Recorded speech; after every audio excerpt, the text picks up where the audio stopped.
எல்லா டிபார்ட்மெண்ட்லயும் அறிவுள்ளவர்கள் இருக்கிறார்கள். ஆனால் தெளிந்த நல்ல அறிவுள்ளவர்கள் இல்லை.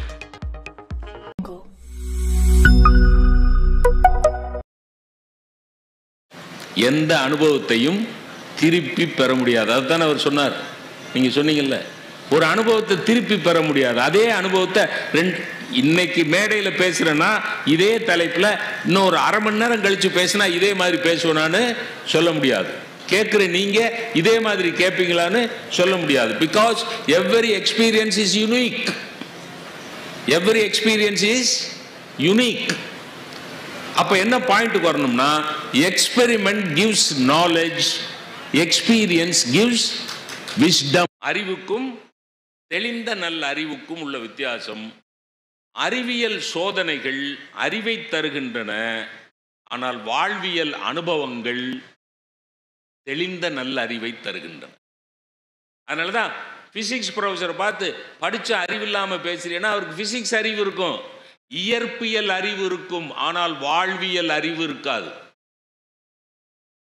இயற்பியல் பற்றி தெரிந்திருப்பது அறிவு, வாழ்வியல் பற்றி தெரிந்திருப்பது தெளிந்த நல்ல அறிவு. புரியுதா? பாடம் நடத்துற மாதிரி இருக்கா? பாடம் தானே நடத்தணும், அதுக்கு தானே மேடை. புரியுதுங்களா? கெமிஸ்ட்ரி தெரிஞ்சிருக்கிறது அறிவு, வேதியியல் தெரிந்திருந்தால் அறிவு, வாழ்வியல் தெரிந்திருந்தால் தெளிந்த நல்ல அறிவு. அப்ப சமுதாயத்தை நடத்துறதுக்கும் குடும்பத்தை நடத்துறதுக்கும் பணத்தை கையாளுறதுக்கும் ஜாதி மத சண்டைகளை போக்குவதற்கும் இன்னைக்கு இருக்கிற அவலங்களை எல்லாம் தீர்ப்பதற்கும் இன்றைக்கு நமக்கு தேவைப்பட்டது என்ன தெரியுமா? தெளிந்த நல்ல அறிவு. எல்லா டிபார்ட்மெண்ட்லயும் அறிவுள்ளவர்கள் இருக்கிறார்கள், ஆனால் தெளிந்த நல்ல அறிவுள்ளவர்கள் இல்லை. எல்லா டிபார்ட்மெண்ட்லயும் அந்த டிபார்ட்மெண்ட் பத்திய நாலேஜ் இருக்குல்ல. ரெவன்யூ ஆஃபீஸர்ஸ் அந்த டிபார்ட்மெண்ட் பற்றி அறிவு இருக்கும்ல, போலீஸ் டிபார்ட்மெண்ட் அந்த டிபார்ட்மெண்ட் பற்றி அறிவு இருக்கும்ல. இப்போ நான் இங்கிலீஷ் ப்ரொஃபஸராக இருந்தேன், எனக்கு இங்கிலீஷ் நாலேஜ் இருக்கும்ல. அப்படியான்னு கேட்கக்கூடாது. என்ன, என் மேலே கருணையோடு பார்க்கணும். இப்போ ஒரு இங்கிலீஷ் ப்ரொஃபஸருக்கு இங்கிலீஷ் நாலேஜ் இருக்கும், ஆனால் வாழ்வியல் அறிவு என்பதுதான் தெளிந்த நல் ஞானம். நிறைவு பண்ணுறதுக்கு முன்னாடி ஒன்று சொல்லி முடிச்சுடுறேன். இந்த அறிவு தெளிந்த நல்ல அறிவாக மாற வேண்டும் என்றால் அதான் அந்த புத்தகத்துக்கு நல்ல புத்தகங்களை வாசிக்க வேணும். கல்விக்கூடங்களில் சப்ஜெக்ட் ஓரியன்ட் ரீடிங் மட்டும்தான் ரெக்கமெண்ட் பண்ணுறாங்க. எக்ஸ்ட்ரா ரீடிங் யாரும் வலியுறுத்துறது கிடையாது. சிலபஸ் முடிச்சா போதும். இப்போ நம்ம கல்வி எப்படி இருக்கு? சிலபஸ் முடிச்சா போதும். மேடம் சிலபஸ் முடிச்சிட்டிங்களா? பிரின்சிபல் கேட்குறாரு. சிலபஸ் முடிச்சிட்டிங்களா? முடிச்சிட்டேன் சார். முடிஞ்சு போச்சு, கல்வி முடிஞ்சிருச்சு. அவனுங்களுக்கு புரிஞ்சுதா? அவனுங்களுக்கு விளங்குச்சா? அதை பற்றிலாம் கவலை இல்லை. சிலபஸ் முடிச்சிட்டிங்களா? அடுத்த ஸ்டெப்பு ரிசல்ட் 100% வந்துருச்சா? ரிசல்ட் வந்துருச்சா? சிலபஸ் முடிச்சிட்டிங்களா? உங்களுக்கு ஒரு உதாரணம் சொல்கிறேன். இந்த அடி பம்புன்னு ஒன்று இருக்கும் தெரியுமா? நம்ம விருதுநகர் மாவட்டம் சிவகாசியில எல்லாம் எங்கெல்லாம் தண்ணியே கிடைக்காதோ அங்கெல்லாம் போடுவாங்க. அந்த வாட்டர் டிவைனரை வச்சு பார்ப்பாங்க. இந்த இடத்துல சுத்தமாக தண்ணி வராதுன்னு கண்டுபிடிச்சி அந்த இடத்துல என்ன பண்ணிடுவாங்க, பஞ்சாயத்துலேருந்து போர்வெல் போடுவாங்க. ஏங்க இங்கேயே தண்ணி இல்லைன்னு டிவைனர் சொல்கிறாரு, அப்புறம் எதுக்கு இங்கே போடுறீங்கன்னா? அப்போ தானே இன்னும் 2 தடவை கான்ட்ராக்ட் வாங்க முடியும். இதுதான் 10 இடத்துல தண்ணி இல்லாத இடத்துலையா போட்டுட்டு 11வது இடத்துல கருணையின் பால் பட்டு போடுவாங்க. இப்போ அந்த போர்வெல்ல எல்லாருக்குள்ள அனுபவம். டபக் டபக் டபக்குன்னு அடிச்சிங்கன்னா தண்ணி வரலன்னு வைங்க, என்ன சொல்லுவீங்க? காற்று வாங்கிடுச்சு, ஏர் வாங்கிருச்சு. ஏர் வாங்கிருச்சுன்னா என்ன பண்ணுவீங்க? ஒரு சொம்பு தண்ணியை அந்த போர்வெல் அந்த அடி பம்பு அந்த ஓட்ட வழியாக உள்ளே விடுவீங்க. எவ்வளோ விடுவீங்க? ஒரு சொம்பு தண்ணி விடுவீங்க. ஒரு சொம்பு தண்ணி விட்டுட்டு 2 தடவை டக்கு டக்கு டக்குன்னு அடிச்சிங்கன்னா என்ன ஆகும்? கொபன்னு ஒரு வாளி தண்ணி வரும். எவ்வளோ ஊற்றணும்? எவ்வளோ ஊற்றணும்? ஒரு சொம்பு தண்ணி உள்ளே ஊற்றணும். எவ்வளோ கிடைச்சிது? ஒரு பக்கெட் தண்ணி கிடைச்சிது. அப்படி தான் கல்வி இருக்கணும். சிலபஸ் எப்படி இருக்கணும்னா ஒரு சொம்பு சிலபஸ் இருக்கணும். அறிவு எவ்வளவு கிடைக்கணும்னா ஒரு வாளி கிடைக்கணும். நமக்கு இப்போ எப்படி இருக்குன்னா 10 வாளி தண்ணி ஊற்றுறாங்க, 1 டம்ளர் தண்ணி வருது. புரியுதா? நம்ம கல்வி எப்படி இருக்குன்னா 10 வாளி தண்ணி உள்ளே ஊற்றுறாங்க. அதுங்கிறான் இதுங்கிறான். என் பேத்தி ஒரு கட்டில் நிறைய புத்தகத்தை பரப்பி போட்டு குப்புறப்படுத்திருக்கான். என்னம்மான்னு கேட்டேன். ப்ராஜெக்ட் தாத்தா. ஒரு லீவ் லெட்டர் எழுதுனா தெரியாது, ஒரு சின்ன பிரச்சனை வந்ததுன்னா அந்த பிரச்சனையை சமாளிக்க தெரியாது. அதாவது knowledgeable but not intelligent. Modern generation எப்படி இருக்குதுன்னு நாலேஜபிள், அறிவு இருக்குது, ஆனால் புத்திசாலித்தனம் இல்லை. அந்த புத்திசாலித்தனம் தான் தெளிந்த நல்ல அறிவு. புத்திசாலித்தனத்துக்கு தான் பேர் என்ன? தெளிந்த நல்ல அறிவு. சிலபஸ் குறைவாக இருந்து அறிவு பெருசாக வரணும். அதனால தான் திருவள்ளுவர் 2 திருக்குறள் எழுதினார். அதை மட்டும் சொல்லி முடிச்சிடுறேன்.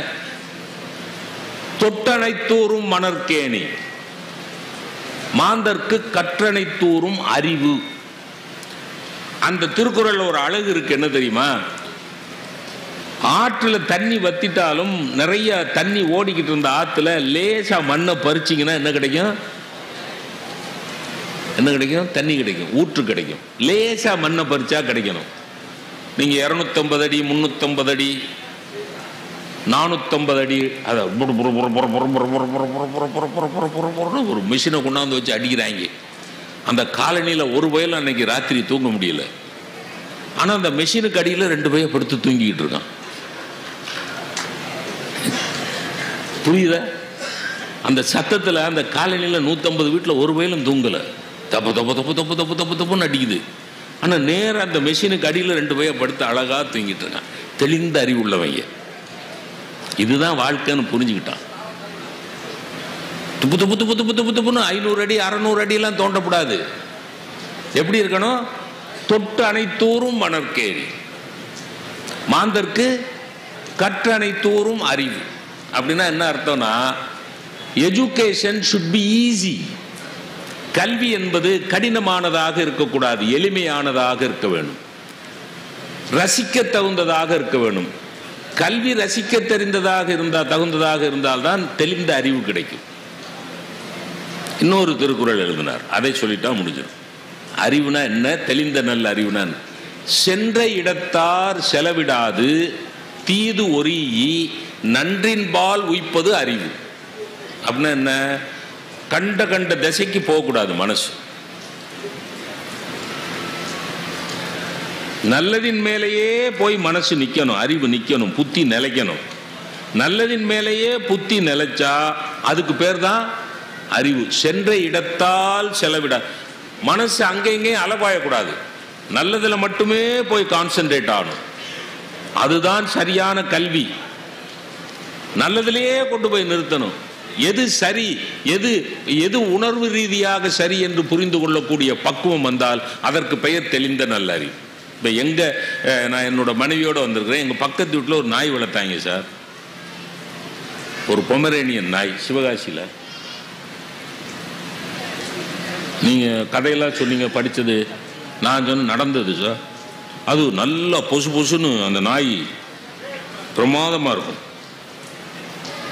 அது நான் காலேஜுக்கு புறப்படலாம் வாசலில் வந்து அது நின்றுக்கிடும். நான் ஸ்கூட்டரை வெளியே எடுத்து வச்ச உடனே அது வாசலில், அந்த நாய் அடுத்த வீட்டு வாசலில் வந்து நின்று இருந்தா என்னையே பார்க்குந்தா. பார்க்குறதோடு மட்டும் இல்லாமல் இந்த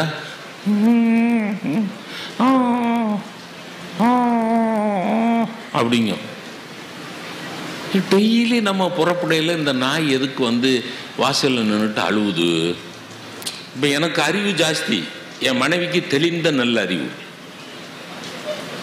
அதனால் அவளை கூப்பிட்டு, ஏம்மா இந்த நாய் எதுக்கு நான் காலேஜுக்கு புறப்படையில எல்லாம் வந்து வாசலில் நின்றுட்டு அழுவுற மாதிரியே குரல் கொடுக்குதே அப்படின்னு அவ சொன்ன ஒரு பதில், வேற ஒன்றும் இல்லையா, அது உனக்கு ஒரு செய்தி சொல்லுது.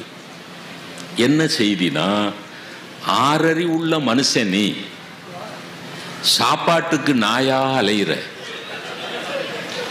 அது அந்த நாய் எனக்கு சொல்லுது, ஆறறி உள்ள மனுஷன் நீ சாப்பாட்டுக்கு நாயா அலையிற, அஞ்சறி உள்ள நாயின்னா எனக்கு இருக்கிற இடத்துக்கு சாப்பாடு வருது.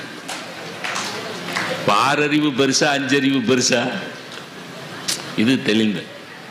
இந்த நாயை உள்ள போட்டுட்டு வீட்டில் போட்டுட்டு அந்த குடும்பம் எங்கேயோ கிளம்பிட்டாங்க, சாமி கும்பிட போயிட்டாங்க, எங்கேயோ ஒரு கோயிலுக்கு 5 நாள் கழித்து வர்றதா போயிட்டாங்க. இங்கே பாருங்க, அவங்களோட அறிவு வேலை பார்த்தது, பிஸ்கட் வச்சுட்டான், தண்ணி வச்சுட்டான், கட்டி போட்டுட்டான், நீளமான கயிறை வச்சு கட்டி போட்டுட்டான். ஏன்னா சின்ன கயிறுனா அங்கங்கே நடக்க முடியாதுன்னு நீளமான கயிறை வச்சு கட்டி போட்டுட்டான், சாப்பாடு வச்சுட்டான், தண்ணி வச்சுட்டான், போயிட்டான். அப்ப அவனுடைய அறிவு என்ன சொல்லுச்சு, நாய்க்கு பசிச்சா சாப்பிட்றதுக்கு பிஸ்கட் போதும், தவிச்சா குடிக்கிறதுக்கு தண்ணி போதும், சுத்தி நடமாடுறதுக்கு நீளமான கயிறு போதும். இதுதான் கயிறு, நீங்க சொன்ன கயிறு. அந்த நாய் ஒரு நாள் பொறுத்துது. 2வது நாள் ராத்திரி பார்த்தீங்கன்னா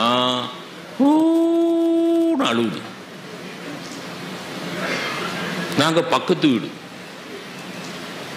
அது ராத்திரி நாய் அழுதுன்னா நமக்கு என்ன, நம்ம நம்பிக்கை என்னன்னா, பக்கத்தில் நாய் அழுதுன்னா நம்ம குடும்பத்தில் ஏதோ போய் சேர போறாங்க. ஒன்று கனவை மனைவிட்டு, உங்க அப்பாவா தான் இருக்கும், உங்க அப்பாவுக்கு தான் 80 வயசு ஆச்சு. உன்ன அவங்க நல்ல குடும்பம், பல்கலைக்கழகம். அந்த அம்மா, ஏன் உங்க அப்பாவுக்கு 18 வயசு ஆச்சு, ஏன் இந்த நாய் அழுகுறதுல உங்க ஐயா போகக்கூடாதா? நாய் நினைச்சுக்கிடும், இந்த 2 நாயும் பேசாம இருந்தா போதும். அழுகுது. இவ என்ன பண்ணா, என்னை எழுப்பி, எதுவும் கெட்ட கனவு எதுவும் கண்டீங்களா, ஏன் ராத்திரியில் நாய் மாதிரி சத்தம் போடுறீங்கன்னு. நான் இல்லடி, பக்கத்தில் சத்தம் போடுது. ஏன் அது அழுவுதுன்னா, இங்க பாருங்க, நல்ல கவனிங்க. அறிவு சொன்னது பசித்தால் உணவு, தவித்தால் தண்ணீர், சுற்றி விளையாடுவதற்கு நீளமான கயிறு, அறிவு. அது அழுவுது. ஏன் அழுவுது? ஒரு வாக்கியம் சொன்னா, ஒரு மகா வாக்கியம், மகா பெரியவர் சொல்ற மாதிரி ஒரு வாக்கியம் சொன்னா, சே, ஒத்த நாயை வீட்டில் போட்டுட்டு 4 நாயும் போயிருச்சே. பாருங்க, போனதெல்லாம் மனுஷங்க. அந்த நாயை கட்டி போட்டுட்டு போனதெல்லாம் யாரு? மனுஷங்க. ஆனா இவளோட வாக்கியம் என்ன வந்தது, ஒத்த நாயை கட்டி போட்டுட்டு தனியா போட்டுட்டு, கட்டி போட்டுட்டுல, ஒத்த நாயை தனியா போட்டுட்டு 4 நாயும் போயிருச்சேனா. அருமை பெரியவர்களே, நிறைவாக சொல்லுகிறேன், ஒரு நாய்க்கு உணவு முக்கியமில்லை, ஒரு நாய்க்கு உணவு முக்கியமில்லை, தண்ணீர் முக்கியமில்லை, எஜமானனுடைய அருகாமையும் அரவணைப்பும் அன்பும் தான் முக்கியம். அதை புரிந்து கொள்வதுதான் தெளிந்த நல்லறிவு. அதனால்தான் அதை புரிந்து கொண்ட பாரதி, வாலை குலைத்து வரும் நாய்தான் அது மனிதர்க்கு தோழனடி பாப்பான்னு பாடு. ஆகவே தெளிந்த நல், இப்படி நிறைவு செய்கிறேன், தெளிந்த நல் அறிவுள்ளவன் அவனை அவன் கட்டுப்பாட்டுக்குள் வைத்துக் கொள்வான். பாயிண்ட் 1.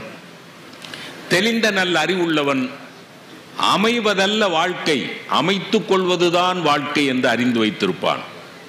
நல்ல கவனிங்க, அமைவதல்ல வாழ்க்கை, அமைத்துக் கொள்வதுதான் வாழ்க்கை என்று அறிந்து வைத்திருப்பான். 1. பெரியோர்களே, 1 நாம் தெளிந்த அறிவுள்ளவர்களாக இருப்போம், அல்லது தெளிந்த அறிவுள்ளவர்களோடு இருப்போம். புரியுதா? 1 நாம் தெளிந்த அறிவுள்ளவர்களாக இருப்போம், அல்லது தெளிந்த அறிவுள்ளவர்களோடு இருப்போம். தெளிந்த அறிவுள்ளவர்கள் யாராக வேண்டுமானாலும் இருக்கலாம். நம்மோடு இருக்கிற எஸ் ராமகிருஷ்ணனாக இருக்கலாம், இல்லை நம்மோடு இல்லாத ஜெயகாந்தனாக கூட இருக்கலாம், கம்பனாக இருக்கலாம், பாரதியாக இருக்கலாம். ஆகவே தெளிந்த நல் அறிவுள்ளவர்களோடு இருப்போம், அல்லது நாமே தெளிந்த நல் அறிவுள்ளவர்களாக இருப்போம். தெளிந்த நல்லறிவு என்கிற வரி எங்கே வந்ததென்றால், எண்ணிய முடிதல் வேண்டும், நல்லவே எண்ணல் வேண்டும், திண்ணிய நெஞ்சம் வேண்டும், தெளிந்த நல்ல அறிவு வேண்டும். இதுதான் பாரதியோட வரி. எண்ணிய முடிதல் வேண்டும், நல்லதே நினைச்சது நடக்கணும், நினைச்சது நல்லதா இருக்கணும், நல்லதே நினைக்க வேணும். அது நிறைவேறணும்னா திண்ணிய நெஞ்சம் வேண்டும், ஸ்ட்ராங் டிட்டர்மினேஷன். எல்லாத்துக்கும் என்ன வேணும்? தெளிந்த நல்ல அறிவு வேணும். அப்படின்னா பாரதி சொல்லுகிற செய்தி அந்த அந்த 4 வரிய கீழே இருந்து மேலே போங்கோ. எண்ணிய முடிதல் வேண்டும், நல்லவே எண்ணல் வேண்டும், இப்படி போங்கோ. தெளிந்த நல்ல அறிவு வேண்டும், திண்ணிய நெஞ்சம் வேண்டும், நல்லவே எண்ணல் வேண்டும், எண்ணிய முடிதல் வேண்டும். அப்போ தெளிந்த நல்ல அறிவுதான் நாம் நினைத்ததெல்லாம் நடப்பதற்கு அடிப்படையாக இருக்கிறது. ஆகவே அந்த தெளிந்த நல்ல அறிவை வளர்த்துக் கொள்வோம், நினைத்ததையெல்லாம் நடத்தி சாதிப்போம். அதற்கு இந்த புத்தகங்கள் துணை செய்யும் என்று கூறி வாய்ப்புக்கு நன்றி பாராட்டி விடைபெறுகிறேன். நன்றி, வணக்கம்.